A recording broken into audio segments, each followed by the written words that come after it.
Hi everyone, it's Laura, and today I'm here to talk to you about Sorcery and Small Magics.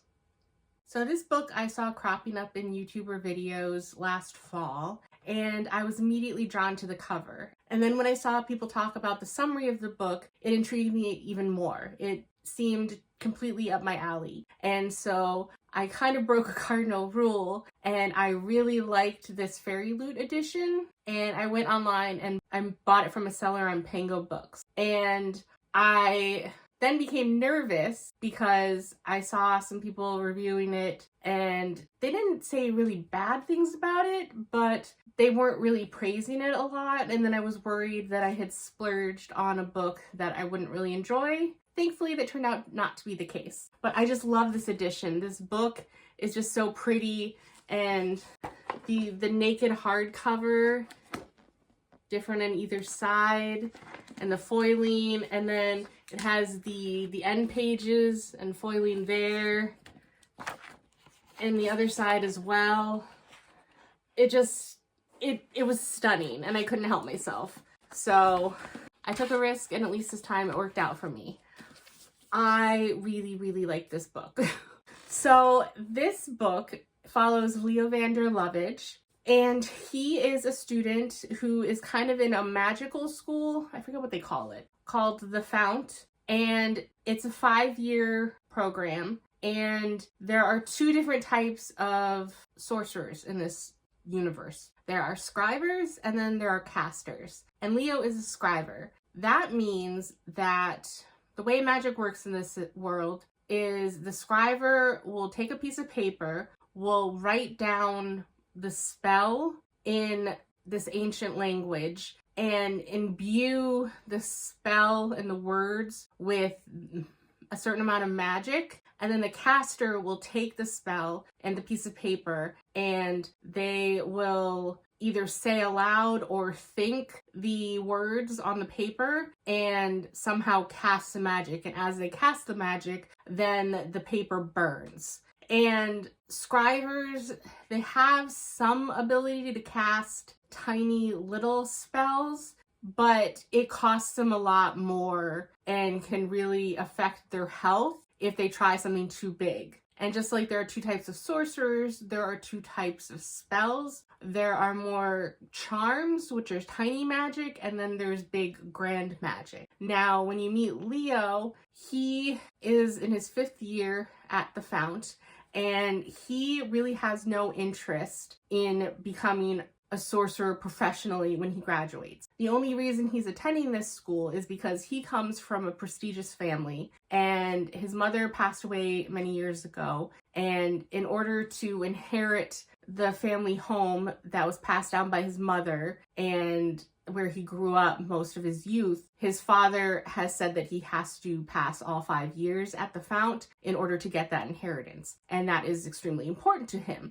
So even though he likes making music and playing the violin and his ideas of magic, he was interested in seeing if there's a way that you could set magic to music, but everyone looked at him like he was crazy when he asked about that as a possibility. So he's just kind of here, and he can't write or scribe grand magics because whenever he's attempted to in the past, things have gone horribly wrong. And so he basically, at this point, he refuses to. And so he's kind of looked down upon as a 5th-year student. Other classmates kind of give him the side eye. Professors aren't happy with his performance. And on top of that, he is also kind of a prankster and a mischief maker. So he is basically on his last leg at the start of this book. And so any dip in performance or troublesome thing he gets up to, he could be booted at any moment. So he's trying to make it work. And in this class where they're paired up with a caster, he's been paired up with his childhood best friend, and they get along well. She doesn't hold any of his past against him.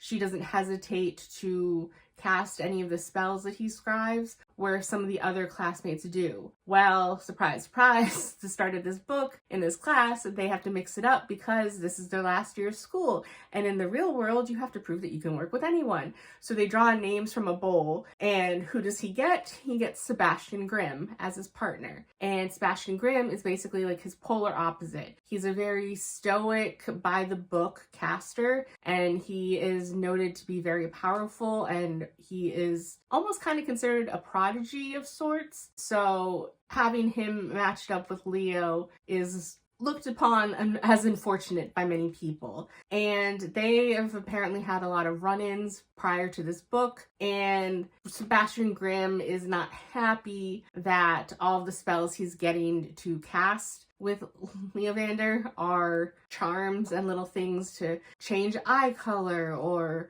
warm your clothes, that type of thing. And so he's trying to push for grand magics, and at this point Leovander is scared of what will happen if he attempts to scribe any grand magic spell, so he adamantly refuses. Now, a mix-up happens, and this isn't a spoiler because it's on the dust jacket in the summary of the book. Through unforeseen circumstances, Grimm accidentally casts a forbidden spell on Leo, and the spell makes Leo obey any commands that Grimm has.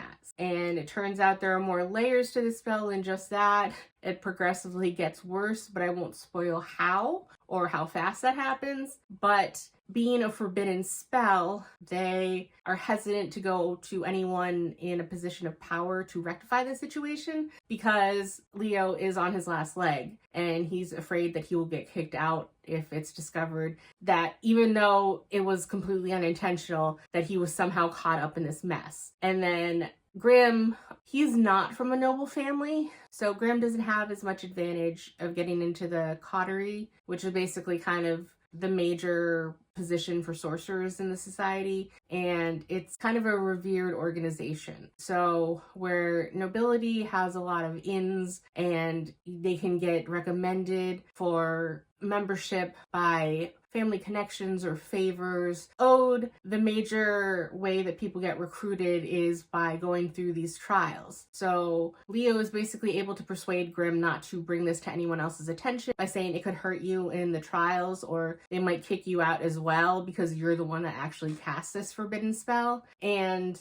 there is precedents where someone cast a less serious forbidden spell in the past and they were basically severely punished. And if something like that happened for a minor forbidden spell, what could happen in a situation like this? So they basically are going on a school break and everyone is gearing up for the trials. And when they come back, they're supposed to have the trials. So while Leo and Grimm try and recruit help from two classmates that they trust, they're focused on the trials and they're not of much help. So they go into this little school break and nothing's been done. The spell is still in effect. And eventually they come up with this book that says that a sorcerer in the Unquiet Wood was well renowned for being able to write counter spells and fix problems and issues that not many other people could, that they were an expert scriber. And many of the more advanced books in their libraries are penned by this sorcerer.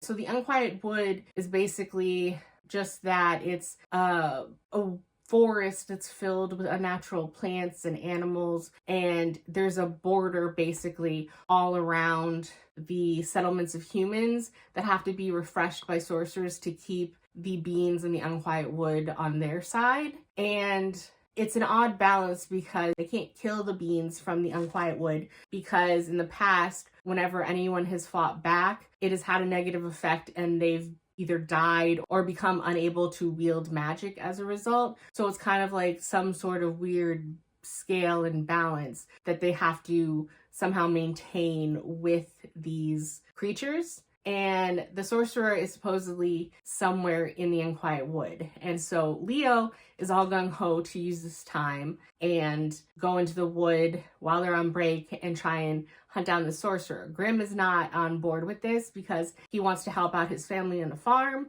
and he also wants to prepare for the trials because it's so important to him, where obviously Leo is more willing to throw caution to the wind because one, he's the one under the curse, and then two, he's not interested in the trials. But he eventually convinces Grimm to go and find the sorcerer, and so this is kind of the story about them. And the characters are very different, and they banter, and you feel a little spark between them, and it turns out that this is going to be a trilogy, I believe. And in the back, the author did say that it's slow burn with slow being capitalized, and I fully see that. But I like how subtle the shifts in their relationship is and how realistic it is as they spend more time with each other and they learn more about each other and they face certain difficulties in the wood together, that they grow more attached to each other. And I am super excited to see where these characters go in the next book. I don't know when it's coming out. I did try and look online and I didn't see anything, but this only came out in October of last year. So while I want the next book out very soon, I don't want to rush the process and possibly hinder the actual end result of the book. But I was very happy with this book. I liked the world building. One complaint I have about the book, I don't know if it's in traditional copies and just not in this one, there is no map. And I kind of wish that there was a map because I'm so used to in fantasy books having some sort of way to visualize where the characters are. Like, I want to know what the nation looks like, where their school is, where Leo's house was at one point, where Grimm's house is, villages they stop on the way to the Unquiet Wood, where like the border looks like, that type of thing. But there's nothing in the book. So I wish there was that. But that doesn't really say anything against the book. So this is actually a 5-star for me. I was very happy with it. I understand that it's not for everyone. I consider that there's pretty high stakes. I mean, who wants to be under a curse forcing them to obey someone? I can understand that it's not currently, at least, I don't know where the next books are going to go. It's not some big great nation at war or fighting for survival as a people, that type of thing. So it might not be up to some people's standards of what they're looking for in a fantasy, but I wouldn't quite call it cozy either because there are dangerous situations in this book, and I consider it to have more stakes than a normal, typical cozy fantasy. So I don't know what the official term would be for that, but I really enjoyed this book, and I was talking myself out of giving a 5-star again, but then I just reminded myself, what did I think of it? How much enjoyment did I get out of it? I love this book. So 5-star, I'm keeping it. I'm so happy I splurged for the edition that I wanted. I'm looking forward to the next book. And if any of this sounds interesting to you, I recommend you picking it up. But if you're not into this type of fantasy or none of this sounds interesting, then pass because it's not for you. And like I said, I've seen some YouTubers be kind of underwhelmed, and I don't want to give anyone false hope, but it was exactly the type of story I hoped it would be, and I loved it. That's it for this video, and I will see you in the next one. Bye!